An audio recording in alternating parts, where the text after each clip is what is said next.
patrols looking to stop an Easter egg hunt. A community event in South Fulton canceled tonight for the second time. On 11 Alive, a sizable police presence descending and shutting down a South Fulton park. We showed you a police car sitting outside of Creel Park, making sure that the event wouldn't happen. Community members were turned away from entering the park. Even me, when I tried to go to Creel Park, a public park, this afternoon, I was turned away by South Fulton police. Mayor Khalid says he and event organizer Tori Thomason were sponsoring the yearly Easter egg hunt at the park. He has successfully planned this event without any issues for years. Right here I got 13,000 eggs, all raised by the citizens of the city of South Fulton, local business owners, donations from everybody from this community. Thomason says the event was supposed to happen last week. He showed me an email from the city's Parks and Recreation explaining the reason for the first shutdown. It was because previous rain could leave the fields drenched with water,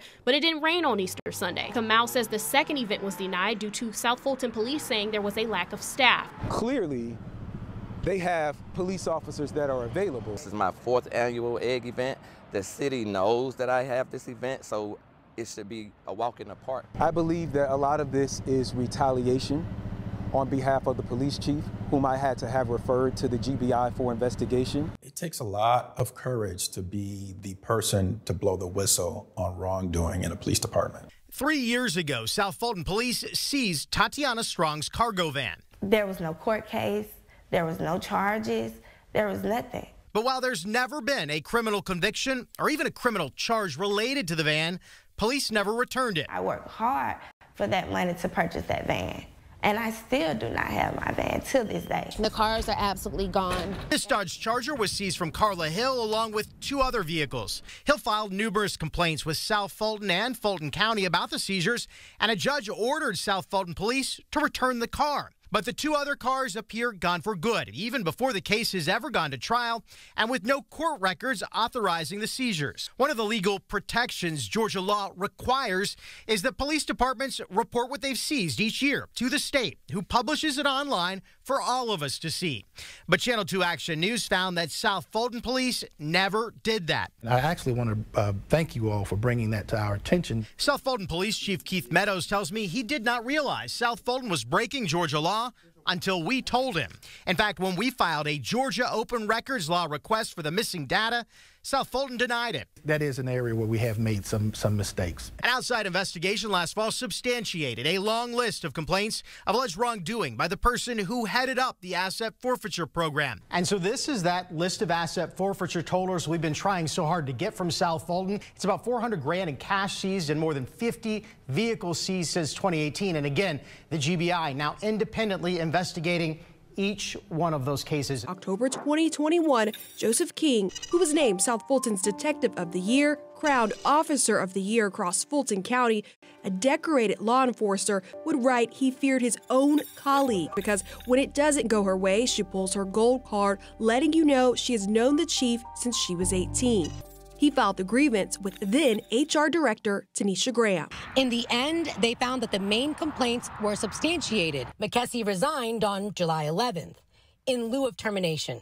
Many officers believe Chief Meadows should have fired her as soon as Smyrna's report came out. Manager Tammy Sadler-Jones wrote in an internal memo back on February 6th she wanted Councilwomen Helen Willis and Natasha Williams to cease and desist harassing, abusive, bullying behavior. According to an internal memo written by the city manager and obtained by Atlanta News First, a council member stated Graham was meddling, needs to leave the city, and that they're sick of her. And while the case was ongoing, according to records, officers who spoke out experienced retaliation. Detective King reported he was subsequently accused of having a fake COVID vaccination card. Top shelf detective, and they come after him for a COVID card?